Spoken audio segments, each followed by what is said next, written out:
Hi there everyone, George Shively from South Shore Marine Electronics in Beneteau, Ohio. On board a 1998 461 Beneteau Oceanis. Came out and did a survey of the existing equipment, which was all original to 1998. Had a auto helm suite of equipment, autopilot, speed, depth, wind at the helm. And we went ahead and did a little modernization of the helm and made it a little bit easier for the helmsman to operate and give them a whole lot more information right at the helm so that it's easier to nav the boat without having to go down to the nav table for chart information or to use the VHF. Previously there was no VHF at the helm and there was no chart plotter at the helm.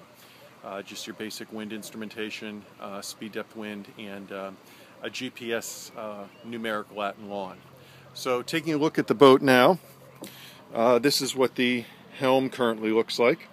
We've got a Furuno NavNet VX2 display, which is integrated to a display down in the nav table area, which I'll show you. To our far left we have a Furuno NavPilot 700, FI50 wind, and FI50 speed, depth, temp, and log. And next to that we have a ICOM Command 3 microphone, full function microphone, including, which is really nice on this because we have gone ahead and integrated this to the GPS for MMSI, is it does have the distress button right on the back. So there's really no need at this point to have to go down to the lower helm to indicate a distress situation should one arise.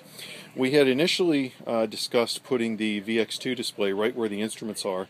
The problem with that is that the steering apparatus is right very close to that, and we're not able to have the depth that we need for the VX2 display. So the nice thing too about having the VX2 display in a nav pod is if we were sitting to the starboard side and we wanted to nav from the corner of the boat, aft corner of the boat, we can do that and simply twist the display. Whereas if the display was fixed, obviously we could not do that. So again, just taking a quick look here at the instrumentation. NavPilot 700, FI50 wind machine, and FI50 speed, depth, temp, log, and the Command Mic 3 from ICOM. We've mounted the GPS antenna back on the stern where it was. Seemed to work out very well. The holes were already in place, so we kind of keep the making of the holes to a minimum. Now let's take a real quick walk downstairs here. Oh, the other thing we did too, which was a little bit interesting, is if you're familiar with the 461 Oceanis, you'll notice that where the VX2 display is currently, there was a small grab bar there with a courtesy light on it for the cockpit table, as well as the compass. Well, what we have done is we've relocated the compass forward on the cockpit table.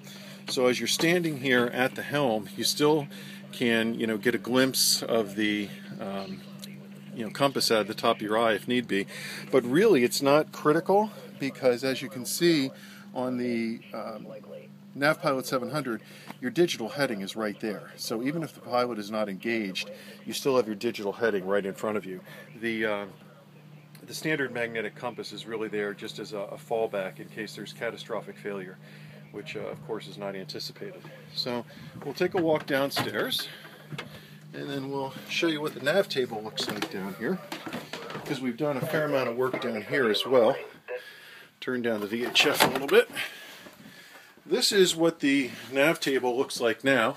You've got the VX2 display obviously on your left and the ICOM M504 DSC enabled radio on your right. Let's go ahead and turn that on and we'll get that working. The other thing that we found when we were working on the boat is while there was a breaker in the panel here marked autopilot, it was completely incorrectly powered. There was I'm not sure how it happened or why it happened, but the power wiring for the autopilot was completely wrong. So we went ahead and changed that, took the power out of the the regular DC panel and put it back by the batteries, breaker it of course, so that we can have good power source going to the autopilot, which is really very important. And as you can tell here, this is the chart plotter display at the nav table is really just a repeater of what's going on at the helm. So you've got full information down here as well. And also very important to notice, if you'll see on the, can we get it dialed in here? I want to show that the, well, you can see just in the left corner there, bottom left corner on the VHF display, you'll see the latitude and longitude. Very important because that will really make it a whole lot easier in a distress situation for the Coast Guard to locate the vessel just by pushing that distress key. The MMSI for the boat has been entered, and with that VHF also integrated to the GPS. Should that button, that distress button, be depressed, the Coast Guard's really in a great position to be able to help very quickly. So that's about it from the Oceanis 461. We'll take one more look here at the helm, probably the back of the helm too, because you might think initially that the big nav pod on top of the helm may not look very good, but really it looks pretty doggone good, I think. It worked out very well. We didn't have to give up anything. Compass, again, still right on the forward part of the cockpit table. And with the ability to swivel that nav pod, really gives a lot more flexibility than one would have had if we just mounted that, in a fixed position. So this is the final look here at the Beneteau 461 Oceanis. Refit complete and everything working well. Don't forget, if you'd like to get in touch with us, you can reach us at 216-407-6553. Email address southshoremarineelectronics@oh.rr.com. Stay tuned. We'll have more videos up as we progress along. Thank you very much for watching.